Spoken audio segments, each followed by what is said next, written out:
মানব জীবনে চলার পথে কম বেশি ভুল সবাই করে, কিন্তু কেউ কম করে, কেউ বেশি করে। কিন্তু ভুল করার একটা মাত্রা থাকা দরকার। শ্বশুর হঠাৎ করে আমাকে যে ধরনের প্রপোজ করে বসলো, আমি তার কথায় একটু কেমন যেন অবাক হয়ে গেলাম। তার মুখের দিকে তাকিয়ে বললাম, বাবা, আরে আমি না আপনার পুত্রবধূ। আপনি কি ভুলে গেছেন নাকি আপনি মাথা কোনো কিছু কাজ করছে না? শ্বশুর বলল, রীতা, তুমি যে আমার পুত্রবধূ এটা কি নতুন করে আমাকে জানতে হবে? তবে বলি কি, সবই তো ঠিক আছে রে বাবা। আমার ছেলেটা আজ 3টা বছর বিদেশ যাওয়া হয়ে গেল। ওর মাটাও বেঁচে নেই। মা হারা ছেলে কি করে প্রবাসে পড়ে আছে, ওর জন্য মায়া হয়। এদিকে তোমার দিকে তাকালেও আমার ভীষণ মনের কাছে কষ্ট লাগে। এই জন্য এই কথাটা বলেই ফেললাম। না বলে আর কি করব? আর এই সংসারে আমি ছাড়া তোমাকে বলার আর কেই বা আছে বলো? আমি বললাম, তাই বলে আপনি আমার শ্বশুর, আপনি আমাকে এই কথা বলতে পারেন না। এটা কখনো আপনার কাছে আমি আশা করতে পারিনি। আমি কিন্তু আপনার এই কথায় খুবই মনে করছি। যা হোক, যা বলছেন তা বলছেন, মানুষ মাত্রই ভুল। আর কখনো যেন আপনার মুখে এই ধরনের কথা না শুনি। তখন শ্বশুরমশাই বললেন, এ কেমন কথা বলছো তুমি? আমি কি তোমার সাথে এই ধরনের কখনো এত কর্কশ ভাষায় কথা বলছি? একটু নাই বলে ফেলেছি। ভুল তো মানুষই করে, তাই বলে কি সেটা একটু মেনে নেওয়া যায় না? এতভাবে বলছো যেন কি না কি হয়ে গেল। আমি তখন বললাম, দেখেন, কথার একটা মাত্রা থাকে। তবে আপনি যা বলছেন সেটা মানে কোনো রকমভাবে মানানসই নয়, বেমানানসই। আর এটা আমার বেলায় খাটে না। একটু নিজের বিবেকের কাছে প্রশ্ন করে দেখুন, আপনি কাকে কে বললেন? বরং এটা স্বীকার করুন যে আপনি ভুল করছেন। তখন শ্বশুর বলল, আচ্ছা নাও, এবারকার মতো না হয় আমি ভুলই করছি। শ্বশুর বলল, তোমার কাছে আমাকে ক্ষমা চাইতে হবে। এটাও আমাকে দেখতে হলো। ঠিক আছে, ভুল করছি, ক্ষমা করে দিও। নেক্সটে কখনো তোমাকে আর ভালো মন্দ কিছুই বলবো না। তোমাদের আজকাল একটা কিছু বলাও যায় না, তোমরা হঠাৎ করেই সেটাকে মনের মধ্যে নিয়ে বসো। আজকাল যা যুগ জামানা পড়েছে না, আজকাল ছেলে মেয়েদের কিছু বলাই যায় না। আমি বললাম, বাবা, দেখেন তো কত মধুর সুরে আপনাকে আমি ডেকেছি। আপনি না আমার শ্বশুর, বৃত্তি তুলল। আর সে আপনি কি কথাটা বলেছেন, একটা বাকি কথাটার ওজন করে দেখেছেন? তখন শ্বশুর বলল, আচ্ছা নেও নেও, আর বলতে হবে না, বারবার একই কথা রিপ্লাই করছো। আমি বললাম, ঠিক আছে, নিজের ভুলটাকে যেহেতু বুঝতে পেরেছেন, ধন্যবাদ। নেক্সটের জন্য আর কখনো এই ধরনের ভুল না হয়। এই বলে তাকে সমঝোতে রাখার চেষ্টা করলাম, কারণ আমার শাশুড়িটা বেঁচে নেই। আমার বিয়ের ঠিক 1টা বছর পরে আমার শাশুড়িটা মারা যায়। সে অনেকদিন রোগে শোগে বিছনাতে পড়েছিল। উপরওয়ালা তাকে খুব সহজে নিয়ে গেছে। কিন্তু আমার শ্বশুরটা না, মুখে ছাগলা দাঁড়িয়ে আছে। মানে এভাবে আমি বলতাম না, তার যে আচরণ, তার যে ব্যবহার, আমি তার মেয়ে যোগ্য, অথচ সে আমাকে এমন একটা প্রপোজ করেছে, এমন একটা কথা বলেছিল যেটা আমার কাছে একদম বেমানানসই। আমি বলতে পারবো না বন্ধুরা। তারপরে শ্বশুরকে সংযত রাখার চেষ্টা করলাম, এদিকে স্বামীর মন জুগিয়ে চলতাম। হঠাৎ করে একদিন স্বামী আমাকে প্রশ্ন করলো, রীতা, বাবা কি তোমার সাথে কখনো কোনো শাসন বারণে রাখে? মানে কোনো তোমার তার কথা কি কষ্ট হয় চলতে ফিরতে? আমি বললাম, না, তোমার বাবার কথা আমার চলতে ফিরতে কষ্ট হবে কেন? আমার শ্বশুর মানে সে আমার পিতৃতুল্য, সে আমার বাবা। আমি তাকে যথেষ্ট শ্রদ্ধা ভক্তি করি, সম্মান করি। তার সেবা যত্ন আমি সবসময় নিয়ে যেতে থাকি। কখন তার গোসলের পানি ব্যবস্থা করে দেয়া, তার ঠিকঠাক মতো 3 বেলা খাওয়ার আয়োজন করে দেয়া, তার পোশাক আশাক অগোছালো থাকে সেগুলোকে গুছিয়ে রাখা, সব মিলে আমি পরিপাটি করে রাখি। সেদিক দিয়ে তুমি নিশ্চিত থাকতে পারো। তখন আমার হাজব্যান্ড বলল, রিতা, আমার মাটা চলে গেল, এমনই একটা কপাল নিয়ে আসলাম প্রবাসে, শেষ দেখাটাও আমি দেখতে পারলাম না। আমার আসার বয়স যখন মাত্র 1 বছর হলো, তখনই মাটা আমাদের ছেড়ে চলে গেল। ভাগ্যের কি নির্মম পরিহাস। এই জন্য আমার প্রবাসটা জীবনটা একদম পছন্দ নয় আগে পরের থেকেই। তবু দেশে যে শিক্ষিত থাকা অবস্থায় কোনো কর্ম জুটলো না, কি করব না এসে। বিয়ে শাদী করেছি, আসলে এই কাজটা আমাকে আগে করাই উচিত ছিল। এখন তোমার মতো একটা সুন্দরী রমণী যুবতী বউকে বাড়িতে একলা ফেলেই যে প্রবাস জীবনে পড়ে আসি, এটা খুব একটা ভালো জীবন না গো, খুব কষ্টের জীবন। তবুও যে 2-1 বার বিদেশ করে আর যাব না, কিছু টাকা পয়সা হয়ে গেলে দেশে দাঁড়িয়ে যাব। আর বাবার জমানো যা টাকা আছে সেটা থাক না, সেটা আমি বাবার একটা ছেলে, সব তো ভবিষ্যতে আমারই হবে। আমি বললাম, হ্যাঁ গো, একটু বুদ্ধি ভালো করে মনোযোগ দাও কাজে, কাজে মনোযোগী হও, ঠিকঠাক মতো টাকা পয়সা উপার্জন করো, টাকাকে ধরে রাখার চেষ্টা করো, সৎ পথে চলার চেষ্টা করো। উপরওয়ালা তোমাকে ভালোভাবে দেশে ফেরত নিয়ে আসুক, তারপরে দেখবে আমাদের ভবিষ্যৎটা তখন উজ্জ্বল হবে। সংসার করতে গেলে আগে দরকার টাকা, টাকা ছাড়া কিছুই মেলে না। তবে আমার একটু কষ্ট হয়, তুমি আমার প্রাণের স্বামী, তোমাকে তো কথা বলতেই পারি, আমার খুবই কষ্ট হয়। কারণ বিয়ে করে কটা দিনই বা আমার সাথে সংসার করলে, আমাকে সময় দিলে, টুকুস করে তো প্রবাসে পালিয়ে চলে গেলে। কিন্তু স্বামীকে কাছে পেয়েও এই যে দূরে রাখার যে একটা কষ্টের যন্ত্রণা, এটা একটা বিবাহিত মেয়েই বোঝে যার স্বামী বিদেশ আছে। এখন আমি ক্ষণে ক্ষণে হারে হারে এটা বুঝতে পারি গো, তাই খুব খারাপ লাগে। কিন্তু খারাপ লাগলেও তুমি নিশ্চিন্ত থাকো, আমার সতীত্বকে খুব কঠোরভাবে ধরে রাখবো। কারণ আমার বাবা মা আমাকে শিক্ষিতও করেনি, আমাকে চরম আদব কায়দার সাথে মানুষ করেছে। দোয়া করবে এটা যেন অটুট রাখতে পারি। তখন আমার স্বামী বলল, হ্যাঁ রিতা, এটা আমি জানি, তোমার উপর আমার দৃঢ় বিশ্বাস আছে, কারণ তুমি সে ধরনের মেয়ে না। আমি তোমাকে এই জন্যই এতটা ভালোবাসি। দেখো না, প্রতিদিন একটু কথা না বললে আমার পেটের ভাতই হজম হয় না, যেন তোমার সাথে আমার কথা বলতেই হবে। এইভাবেই আমার হাজব্যান্ড খুব আদবের সাথে তার মনের ভালোবাসা আমার সাথে বিনিময় করতো মোবাইলে। প্রবাস জীবন তো। আর এদিকে শ্বশুর, সে বেটার কথা আর কি বলবো, তার ছেলেকে তো আর একথা বলা যায় না। সে সুযোগ পেলেই যেন একটা কিছু বলে বসে, কিন্তু সেই গুড়ে বালি, সেই দিক দিয়ে আমি খুব কঠোর আছি। তবুও পুরুষের মন বলে কথা, তার যেহেতু বউ নেই, তার মনে কখন কি বলে বসে, কি হয়ে যায় কে জানে। তবে নিজের প্রচেষ্টায় যতদূর পারি নিজেকে সংযত রাখার চেষ্টা করব। এইভাবে শ্বশুর আমি একই সংসারে একই ছাদনার তলে দিনের পর দিন বাস করতে লাগলাম। হঠাৎ করে একদিন আমি গভীর ঘুমিয়ে আসি, খুবই গভীর ঘুমে। তার মানে বন্ধুরা, আমার স্বামীর সাথে কথা বলা শেষে আমি মোবাইলে একটু ফেসবুক, একটু এদিক সেদিক, একটু চলাফেরা, মানে ভিডিও এটা ওটা দেখার পরে একটু রাত হয়ে যেত। একা একা একটা রুমে কি করব, ভালো লাগতে মতো। এভাবেই সময়টাকে কাটাই। যখন চোখে ঘুম আসতো তখন আমি নিভোরে ঘুমিয়ে পড়তাম। কিন্তু রাত প্রায় তখন 2 বা 2:30 হবে, এইরকম একটা টাইমে শ্বশুর হঠাৎ করেই একটা বাহানাতা দেখায় দিল আমারে। বলছে, বৌমা বৌমা, মানে খুব দ্রুত এসে আমার দরজায় নক করছে। সে কয়েকটা ডাক দিছে। তারপরে আমি ঘুম থেকে জাগ্রত হই, চোখটা কোনো রকম খুলেই বলছি, কি ব্যাপার বাবা, কোনো প্রবলেম হলো নাকি? কি আপনার শরীর খারাপ হয়েছে, অসুস্থ আপনি, হঠাৎ এভাবে রাখছেন? তখন বলছে, হ্যাঁ তুমি একটু দ্রুত উঠে দরজাটা খুলে দাও তো।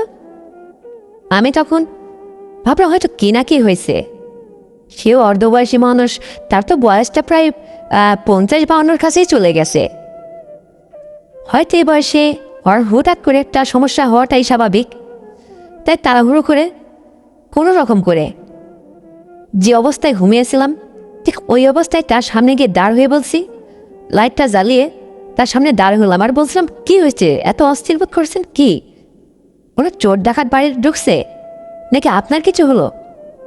তখন শ্বশুর বলল, আরে বাবা, ডাকাত তো ঢুকুনি, চোরও ঢুকুনি, আমার তোল পেটে না প্রচুর ব্যথা করছে আর আমি ঘুমাইতে পারছি না। আমি জানি এটা গ্যাসের ব্যথা, গ্যাস্ট্রিক হয়েছে, কিন্তু আমার ঘরে যে গ্যাসের ওষুধ কিচ্ছু নাই। আর আমি জানি তুমি একটু মোটাসোটা ভারী মানুষ, তো তোমার তো একটু গ্যাস হয়, আর গ্যাসের বড়ি বা এমনি নিয়ে এক্সট্রা ওষুধ তোমার ঘরে এক্সট্রা থাকে, কখন কি লাগে না লাগে। আমার ছেলে তো আর বাড়িতে থাকে না, এই জন্য কখন থেকে তোমাকে ডাকাডাকি করছি। আমার একদম ব্যথা সহ্য হচ্ছে না, সে অনেক সময় ধরে এই ব্যথাটা। কী করবো, আমার সেবা যত্ন করার মতো তো আর তুমি ছাড়া কেউ নেই।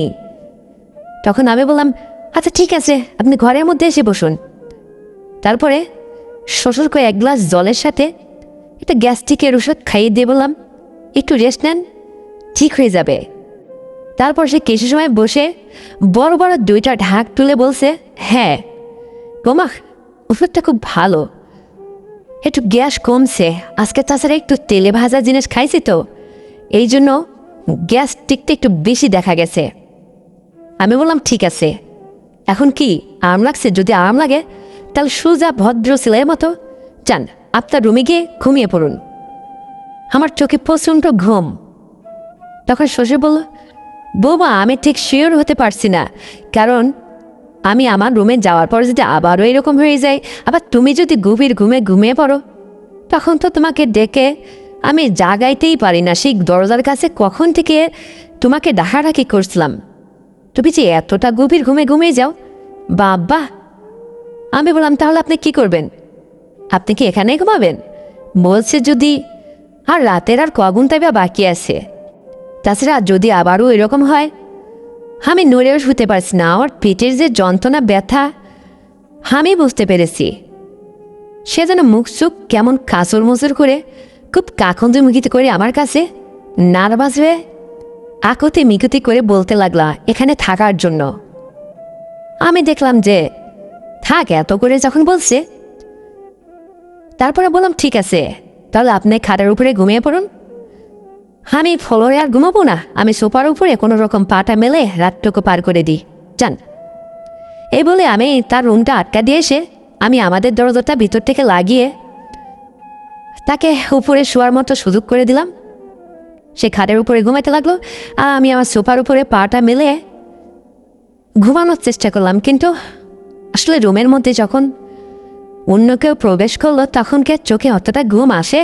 আমি একটা সাবালিকা যুবতী মেয়ে, মনের মধ্যে কেমন যেন হচ্ছিল। তাছাড়া ওই সেই দিনের কথা আমার বারবার মনের মধ্যে ওই সময় ভেসে উঠছিল। যার মনে এই কথা আছে তাকে রুমের মধ্যে আমি শোয়াই রাখছি। কি করে আমি এখন নিরুপায় হয়ে ঘুমাবো? চোখে ঘুম আসলো না, চেষ্টা করলাম, তবু ঘুমের ভান করেই পড়ে থাকলাম। কিন্তু এদিকে দেখি শ্বশুর এদিকে কাত ফিরে শয়, কিছু সময় পর দীর্ঘ নিঃশ্বাস ফেলে আবার ওদিকে কাত ফিরে শয়। ভাবছিলাম বেটা এখনো ঘুম আসছে না, ঘুম আসেনি। হঠাৎ করে ছোট কণ্ঠে বলে উঠলাম, কি হলো? আপনার কি আবারও এরকম শরীর খারাপ লাগছে? কিছু দিতে হবে? সে বলল, না বৌমা, একটু আরামই লাগছে, কিন্তু এখানে শুয়ে বড় একলা একলা লাগছে। তখন আমি বললাম, তো আপনার সাথে কোথায় পাবো? এটা শাশুড়িকে নিয়ে আসলেই তো পারেন, এভাবে নিজেকে আর কত কষ্ট দেবেন? আপনার তো এখনও যথেষ্ট সময় আছে সংসার করার, কেন এই সমস্ত ভুল কাজ করেন আপনারা? হয়তো বললে বলবেন, এই সংসারের মনে হয় কাজকর্মের চাপ আমার উপর বেশি পড়ে যাচ্ছে, তাই এই কথা বলছি না। আমি এই জন্য বলছি না, আমি আপনাকে আগে পরে থেকে বলে আসছি যে শুধু আপনার সেবা যত্নের জন্য। এই যে এই গভীর রাত্রে আপনি আমার কাছে এসে এত ডাকাডাকি করছেন, আমার সুন্দর ঘুমটাকে ভাঙায় দিলেন। শুধু তাই না, আমি যদি ঘুম থেকে জেগে না উঠতাম, আপনার এই পেটের ব্যথার কি হতো এই রাত্রে? মানুষের কখন কি হয় না হয়, এই জন্যে বলি কি আপনার তো এখন একটা পাশে সেবাকারীর দরকার প্রতিনিয়ত। আমি আপনার সংসারে এমন কোনো কাজ নেই যে সেটার জন্য বলছি। তখন শ্বশুর বলল, বৌমা তুমি আমাকে এইরকম কথা বললো না। আমি পরের মেয়েকে আমার বাড়িতে নিয়ে আসার চিন্তা ভাবনা আর করছি না। যদি করেও থাকি, আমার ছেলেটা যখন প্রবাস থেকে একদম দেশে বসে যাবে তখন দেখব। ততদিন এমনিতেই থাকি বাড়িতে, তুমি আমার সামনে কি সুন্দর ড্যাং ড্যাং করে চলাফেরা করো, ওটা দেখলেই আমার মনটা না ভীষণ আনন্দ উৎফুল্লে ভরে যায়। আমি তখন টাস করে উঠে বসে পড়লাম, বললাম, কি বলছেন আপনি? আমাকে দেখলেই আপনার মন ভরে যায়? আরে কি আজব ব্যাপার, আমাকে এমন দেখে কি আপনার মন ভরে? তখন বল, ও তুমি বুঝবে না বৌমা, ও তো আর বোঝার মতো সময় হয়নি। মনের মধ্যে অনেক কষ্টে চাপিয়ে রেখে তুমি আমাদের সংসারে পড়ে আসো। তুমি কঠিন একটা মানুষ, কিন্তু বৌমা আমি কিন্তু তোমার কষ্টটাকে অনুভব করতে পারি, বুঝতে পারি। ধরো তোমার শাশুড়ি নেই, যতটুকু কষ্ট আমি পাচ্ছি, কিন্তু আমার ছেলেটা তোমার জীবনে থাকার পরেও তোমার কাছে চলনি, সে তো প্রবাসে আসে, তাহলে তোমার মনের মধ্যে ঠিক একই কষ্ট হচ্ছে। এটা ভেবেই সেদিন ওই কথাটা বলেছিলাম। তুমি আমাকে উত্তম মাধ্যম কত কথা শোনালে, তার কি করে বলবো। তখন আমি বললাম, আচ্ছা বলুন তো, আমাকে দেখতে আপনার কেমন লাগে? মানে আমি শ্বশুরকে একটু বাজানোর চেষ্টা করলাম, দেখি তার ইচ্ছাটা আসলে কি, তার উদ্দেশ্যটা আসলে কি। এটা তো আমার কাছ থেকে পরিপূর্ণ খোলাসা হতে হবে, ক্লিয়ার হতে হবে। তাই চোখখান বন্ধ করে বলছি, বলুন তো আমাকে দেখলে আপনার মনের মধ্যে কি এমন জাগে, কি বলে আপনার মন? এতই ভালো আপনার আমাকে দেখে, আপনার এতটাই ভালো লাগে? আমার কি এত ভালো লাগে আপনার? তখন শ্বশুর যেন হুট করে এই কথা বলতেই যেন একটা সুযোগ পেল, বেটা উঠে বসেই বলছে, তাহলে শোনো রীতা, তুমি যখন সকালে উঠোন ঝাড়ি দাও, পরে উঠে এই রান্না বান্নার কাজে ব্যস্ত হয়ে যাও, এই যে বাড়ির মধ্যে চলাফেরা করো না, তখন আমি তোমাকে দেখে না আমার প্রাণটা জুড়িয়ে যায়। আমি তখন বললাম, ও তাই তো, আর কি কি হয় শুনি? তখন সে বলতে লাগলো, শুধু তাই না রীতা, সারাটা দিন যে তোমাকে এই যে আমি চোখ ভালো করে তোমার দিকে, মানে চোখটা একদম মিলে দেখি, এমনভাবে দেখি যেন রাত্রে শোয়ার সময় তুমি আমার কল্পনার জগতে তোমার চেহারাটা ভাসে। তোমাকে আমার এতটাই ভালো লাগে। ভাগ্যিস কপাল দুর্গুণে আমার ছেলের পছন্দ আছে, আর আমার কপালটা এমনই। ধরো একটা কথার কথা বলছি, তুমি আমার কিছু মনে করো না। আমি বললাম, ঠিক আছে আমি মনে করছি না, আপনি বলুন, আপনার যত মনের কথা আছে আর সব শুনবো, বলুন কার কি মনে চায়। তখন আবার বলতে লাগলো, শোনো রীতা, আমি আসলে আমার কপালটাই পুরা। যদি সে জন্মে তোমার সাথে আমার আগে দেখা হতো, তাহলে সেখানে তো দূরে থাক, আমি তোমাকে আমার জীবন সঙ্গিনী করতাম।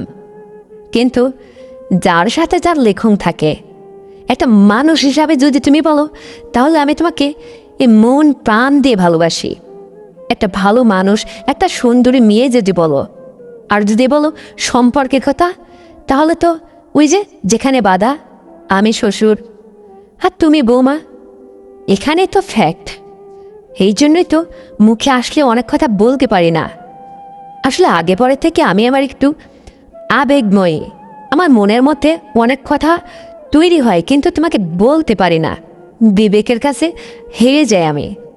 কিন্তু বেলা শেষে যখন রাত হয়, আমি বিছানাতে ঘুমাইতে গেলে সারাটা দিন তোমাকে কোথায় হাসতে দেখেছি, কোথায় দাঁড়িয়ে দেখেছি, তোমার হাতের এক গ্লাস যখন পানি নিয়েছিলাম সেই সময় তোমার মুখের দিকে এক নজর তাকিয়েছি, তাকানোর মতো করেই তাকিয়েছিলাম, যেন আমার অন্তরে গেঁথে গেছে। সেটাকে আমি আয়না করে ধরে রাখি আমার স্মৃতির পাতায়, যেন সেটা কল্পনার আয়নাটা, আমি যখন বিছানাতে শুয়ে পড়ি তখন কল্পনার আয়নার জগৎটা একদম পরিষ্কার, আমি তোমাকে সেখানে দেখতে পাই। তুমি সারাটা দিন যা যা করছো আমার ভিতরে যেন কেমন একটা রেকর্ড হয়ে থাকে। আমি তোমাকে এতটা ভালোবাসি, একটা সুন্দরী মেয়ে হিসাবে, একটা সত্যকারের মানুষ হিসাবে। কিন্তু সম্পর্কের কথা বলছি না। খুব আমার ভালোবাসার মধ্যে একদম খাদ নেই। তুমি আবার অন্যভাবে নিতে পারো, কারণ তুমি আবার আমাকে একটু শাসন পালন করো তো। আমি আবার একটু ভুলভাল বললে তুমি আবার বকবে, এই জন্যই তো সাহস পায় না, বোঝো না তুমি? আমি বললাম, ও হো হো, তাই আপনার সাহস হয় না? কেন সাহস হয় না? কেমন মানুষ আপনি? আপনার তো ছেলে মানুষ, বুকের মধ্যে কোনো কিছু বলতে সৎ সাহস লাগে।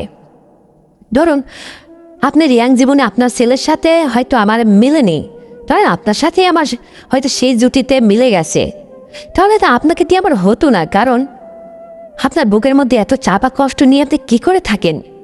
যদি সেই কথাটা একটা ছেলে মানুষ হয়ে, একটা সাহসী যুবক হয়ে যদি কথাটা প্রকাশ করতেই না পারেন, তাহলে তো আপনি একটা কাপুরুষ। ছেলের মধ্যে তো আপনাকে ধরাই যায় না। শ্বশুর বলল, কি রেতা, তুমি এত বড় কথা বললে? না না রেতা, আসলে আমি তোমাকে পুত্রবধূ বলে অনেক স্নেহ করি, ভালোবাসি, এইটা ঠিক আছে, কিন্তু তোমাকে তো আমি এমন কিছু বলি না। শুধু সেই দিনও এই ভালোবাসার বহিঃপ্রকাশ করেছিলাম সামান্য মাত্র, তাতেই তুমি আমাকে যা বললে আর যা করলে, এমনকি তোমার কাছে আমার ক্ষমাটা চাওয়া লাগছে শেষ পর্যন্ত।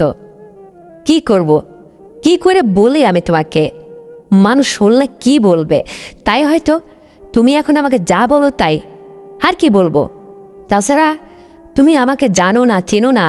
আমিও যুবক সময় খুব সাহসী ছিলাম, কিন্তু আজকে যে তোমাকে আমার মনে এত ধরছে, কি বলবো, আফসোস হয়, খোয়ার তার কিছু নেই। ঠিক আছে রিতা, তুমি ঘুমিয়ে পড়ো। আমি ঘুমাই, আমাকে আর প্রশ্ন করো না তো। যত কথা বলো না, তত মনের মধ্যে কষ্ট বেড়ে যায়। তখন আমি বললাম, এই আপনি ঘুমাবেন না, আপনি বসে থাকুন, আপনার সাথে আজকে শেষ রাত পর্যন্ত কথা বলবো। আপনার কথা শুনতে আমার ভারী মজা লাগতেছে।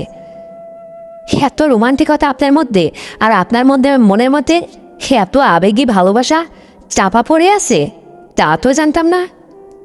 শুধু দেখাই যায় বাইরে থেকে আপনাকে এমন, আপনার বিয়ের ভিতরে তো ভালোবাসার এক সাগর লুকিয়ে আছে। বাহ, চমৎকার! আজকে আপনার ভালোবাসার কথাগুলো আমি জানতে পেরে আমি অবাক হয়ে যাচ্ছি।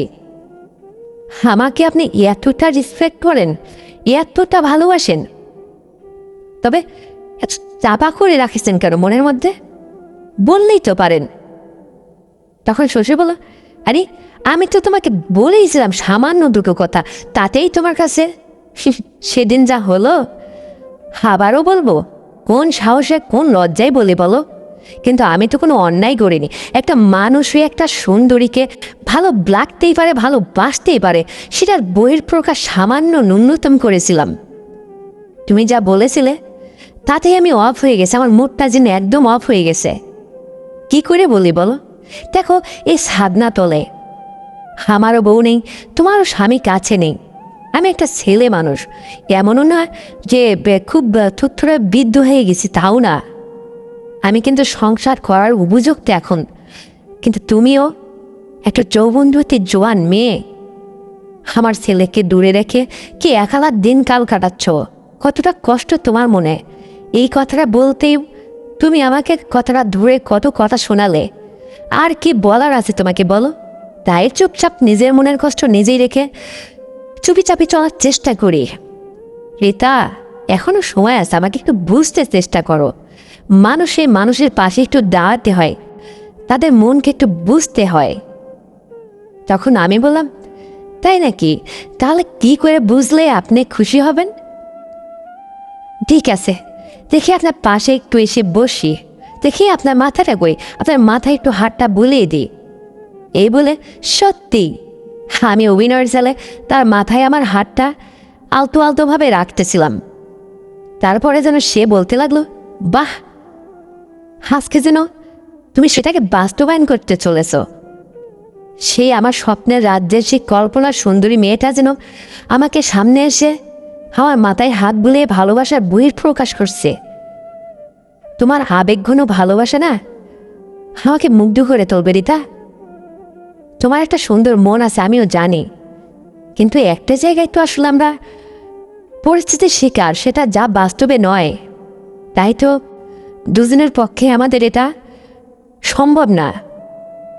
আমি তখন বললাম, এসব কি বলছেন চাচা, ছাড়ুন তো, আমি ভীষণ কষ্টের মধ্যে আছি। দেখুন না, আপনার ছেলে 3টা বছর বিদেশ ফেলে আমাকে রেখে কি কষ্টে না রেখেছে। আমি কত কষ্টে আছি, আর আপনিও তো কষ্টে আছেন। চুপ করে আছেন কেন? ভালোবাসার বইয়ের প্রকাশ করুন, একটু দেখান আপনি আমাকে কতটা ভালোবাসেন, একটু বুঝি।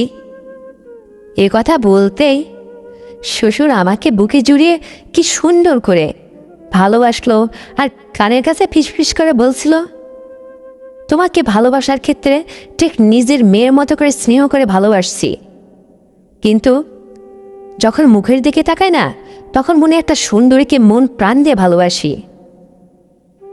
আমি তখন বললাম, তাই তাহলে আপনার ভালোবাসার প্রকারভেদ 2 রকম, তাই তো? তখন সে বলল, হ্যাঁ। কিন্তু আমি বললাম, না, এরকম এই ভালোবাসা আমার চাই না, যে ভালোবাসা মনের মধ্যে অনেক কষ্ট দেয়, মনকে নাড়িয়ে তোলে, আমি যার পারছি না। যান, আপনি আপনার রুমে গিয়ে ঘুমিয়ে পড়ুন, বোঝা হয়ে গেছে আপনার কতটুকু আপনার ভিতরে সাহস আছে। ভীরু কাপুরুষের দল। এ কথা বলতে আর কতদূর যায়। আমি তার ভালো আর তার সততা এতটুকুই দেখেছিলাম, কিন্তু তার মধ্যে যে একটা জেদ আছে, সেটা যেন সে আমাকে এক নিমেষেই দেখিয়ে দিল। আমার কাছ থেকে সে 16 আনা তার ভালোবাসার দাবি আদায় করেই নিল ওই রাত্রে। অনেক সময় ধরে আমি তাকে নিষেধ করলে সে আমাকে যেন একটা সুযোগ পেয়ে রেগে বলছিল, হ্যাঁ তুমি আমাকে বলছো বারবার আমি ভীতু কাপুরুষ, আমি ছেলেদের মধ্যেই পড়ি না, দেখো আসলে আমি ছেলে কিনা। সে আমাকে বুঝিয়েই ছাড়ল, এমনভাবে বুঝিয়ে দিল না, আমার ভিতরে একটা স্বাদ জাগিয়ে তুলল।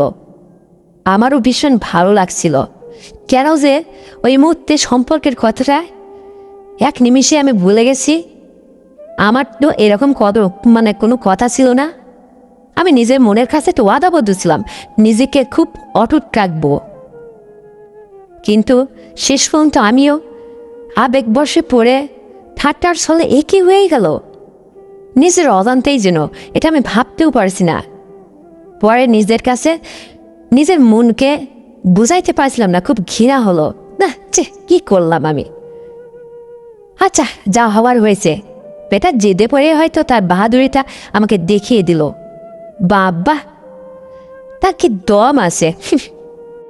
যেভাবে সে আমার সাথে এরকম থাকলো, তার ভালোবাসার বইয়ের প্রকাশ করলো, তার আবেগে যে কি সুন্দর একটা রোমান্টিক মন আছে সে দেখিয়ে দিল। আমিও বুঝে ফেললাম। কিন্তু একদিনও যা, একবারও যা, 1000বারও তা। আর কি করি? স্বামীকে কয়েকটা দিন পরে খুব চাপ সৃষ্টি করলাম, দেখো তুমি যদি বাড়িতে না আসো না, এবার আমি সত্যিই তোমার এই বাবাকে একা ফেলে আমি আমার বাবার বাড়িতে চলে যাব, আমার আর একদম ভালো লাগছে না। স্বামী বলল, রিতা একটু ধৈর্য ধারণ করো, এতদিন তো ভালোই ধৈর্যশীল হয়েছিলে, হঠাৎ তুমি এইভাবে আমার সাথে এইরকম আচরণ করছো কেন? এমন তাড়াহুড়ো করছো যেন ঘর ভেঙে তুমি বেরিয়ে চলে যাচ্ছ। আমি তো আসবো রে বাবা, হার দেখতে দেখতে 2টা বছর গেলেই আমি চলে আসবো, প্রয়োজনে আর না আসবো প্রবাসে, তুমি যদি চাও। তবে টাকা পয়সা খরচ করে আসছি যেহেতু প্রবাসে কাজের জন্যই, তো 5টা বছর পূর্ণ করেই আসি। আমি বললাম, তোমার যা ভালো হয় তুমি তা করো, আমাকে কিছু তুমি বলতে পারবে না। হঠাৎ স্বামী আমার এই কথাটা ধরে বলো, তার মানে কি হয়েছে তোমার? আমি বললাম, কিছু না। তুমি না আমার স্বামী, তোমার কাছে কি ভালো মন্দ দুটো কথা আমি শেয়ার করতে পারি না? বলো, হ্যাঁ 100 বার পারো, কিন্তু অন্য দিনের তুলনা আজকে তোমার মাইন্ডটার পরিবর্তন, মনের পরিবর্তন কি হয়েছে সত্যি বলো তো? আমি বললাম, তোমাকে না কাছে পেতে ভীষণ ইচ্ছে করছে, তুমি কেন আমাকে দূরে রেখে এত কষ্ট দিচ্ছ? তখন আমার স্বামী বলল, ও তাই, আচ্ছা ঠিক আছে, এই তো দেখতে দেখতে আর 2টা বছর পেরিয়ে যাবে, একটু ধৈর্যশীল হও। আমি বললাম, আচ্ছা ঠিক আছে, ফোনটা কেটে দিলাম।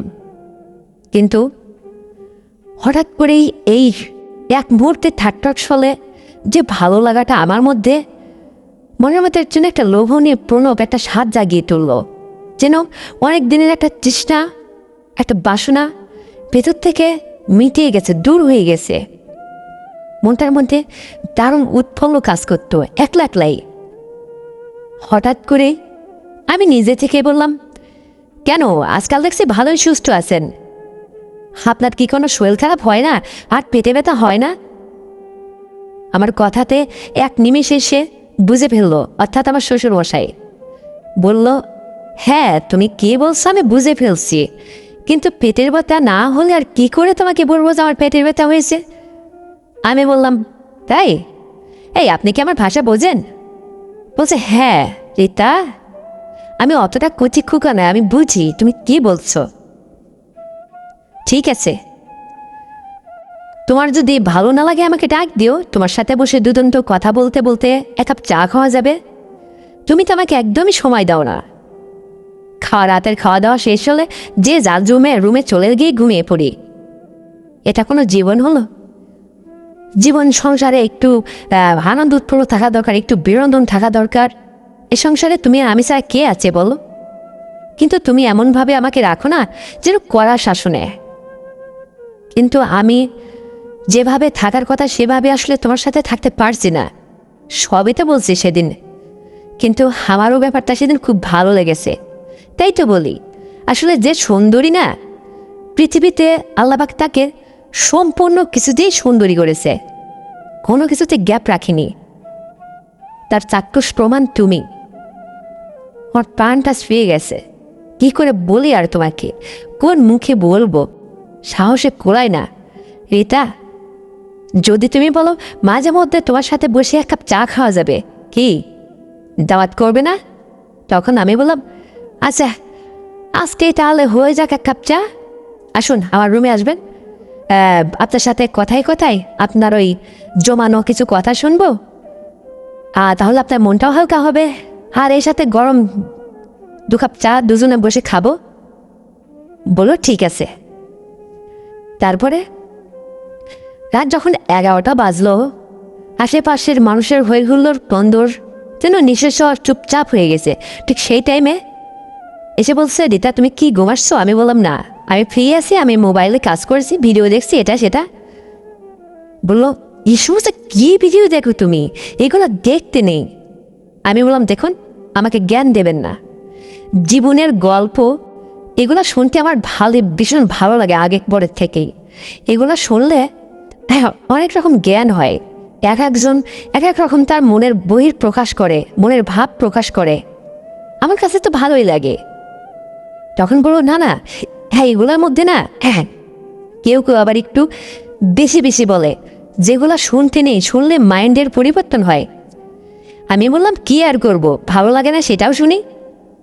এ কথা বলতে সে হেসে দিয়ে বলছে, ওহো হো তাই, ঠিক আছে তো যাও চা করে নিয়ে আসো। আমি তো আসলাম। আমি মোবাইলটা ফেলে উনুন জ্বালিয়ে 2 কাপ গরম চা করে নিয়ে এসে খেতে খেতে বললাম, আজকে কিন্তু আর কোথাও ফেরা হবে না, এখানেই থাকতে হবে, কথায় কথায় রাত কাটিয়ে দেব। আমি বললাম, বুঝতে পেরেছি। তারপরে তার সাথে কথাবার্তা এটা সেটা করতে করতে রাতটাই পুরো কেটে গেল। সেদিনের মতোই হয়তো দুবার তার সাথে আমার এরকম কথাবার্তা চলে, অনেক রকম অনেক কিছুই হয়ে গেছিল। সে তার মন বিনিময় করে, তার ভালোবাসার কথাগুলো আমাকে শেয়ার করে, তার মনের সব কিছুকে, তার কল্পনার কথাগুলোকে, এবং পাশাপাশি আমার ভিতরের যে চাওয়া পাওয়া আর তার ভিতরে যে শূন্যস্থান সে সেটাও পূরণ করে নিল। খুব চালাক ছিল। সব মিলে এইভাবেই আমার স্বামীর যে কটা দিন প্রবাস থেকে না আসলো, ঠিক কতটা দিন এইভাবেই আমরা চলতাম। এক পর্যায়ে আমার স্বামী যখন প্রবাস থেকে বিদেশে আসলো আর শ্বশুরকে বিয়ের কথা বলতেই বললো, হ্যাঁ ছেলে দুটো আসছে, আমি 1 সপ্তাহের মধ্যে তোমাকে তোমার নতুন শাশুড়ি মা এনে দেব। শ্বশুর হঠাৎই যেন পরিবর্তন হয়ে গেল। তারপরে আমরা দেখাশোনা করে একবার ফেরত আসা একটা মেয়েকে আমার শ্বশুরের জন্য নিয়ে এসে বিয়ে শাদী দিয়ে তাকে সংসারে বুঝিয়ে দিলাম। আর আমি আমার স্বামীকে আর প্রবাসে পাঠাইলাম না, স্বামীকে নিয়ে চুপচাপ সংসার করতে লাগলাম। আর তাকে একটা কথাই বলেছিলাম, আপনার ছেলে এখন দেশে আছে, আর আপনার ওই আবেগগুণ ভালোবাসার আবেগগুণ কথা ভালোবাসার বহিঃপ্রকাশ আর আমার সামনে মশাই করবেন না কোনো দিন। পাস্ট ইজ পাস্ট, পিছনে যা ঘটে গেছে যা হয়েছে সেটাকে চিরতরে ভুলে যাবেন। শ্বশুর মায়ের মশাই বলল, হ্যাঁ টিতা, এটা আমারও কথা। এখানে সব কিছু দুমড়ে মুছে মাটিতে পিষে ফেলো। এখন আমি আর সংসার জীবনে পা রাখলাম তোমার নতুন শাশুড়ি মাকে নিয়ে, আর তুমিও আমার ছেলেকে হাতের নাগালে পেয়েছো, সব মিলে তোমার ভিতরেও আর কোনো কষ্ট নেই। এভাবেই আমি সুন্দরভাবে আমার স্বামীকে কাছে নিয়ে নতুন করে যেন জীবন পেলাম, সংসার করতে লাগলাম। তো বন্ধুরা, আমার জীবনে ঘটে যাওয়া অনেক স্মরণীয় ঘটনা থেকে এই গল্পটা নিজের হাতে কাল্পনিক চিত্তে নিজে তৈরি করে লিখেছি, স্ক্রিপ্ট লিখে সেখান থেকে নিজের গলায় বাংলা ভয়েস দিয়ে তোমাদের বিদ্যে পরিবেশন করলাম সুন্দর করে। তো জানি না কতটুকু সুন্দর হয়েছে আর কতটুকু এই গল্পটা শুনে তোমাদের ভালো লেগেছে। যদি সত্যি এই গল্পটা শুনে তোমাদের একান্তই ভালো লেগে থাকে, বিন্দুমাত্র বিনোদন পেয়ে থাকো, তাহলে বন্ধুরা আমার এই ছোট্ট চ্যানেলটিকে এক্ষুনি সাবস্ক্রাইব করে দাও, ভিডিওতে একটা লাইক দেওয়া, শেয়ার করে এই ভিডিওটা অন্যকে দেখার সুযোগ করে দাও। আগামীকাল এর চেয়েও আরও সুন্দর গল্প নিয়ে তোমাদের মাঝে আবারও ফিরছি। ততক্ষণে বন্ধুরা সবাই তোমরা ভালো থাকবে, নিজের স্বাস্থ্যের যত্ন রাখবে, তোমার পরিবারের খেয়াল রাখবে, সেই প্রত্যাশায় আজ এই পর্যন্তই এখানেই বিদায় নিচ্ছি। Good bye.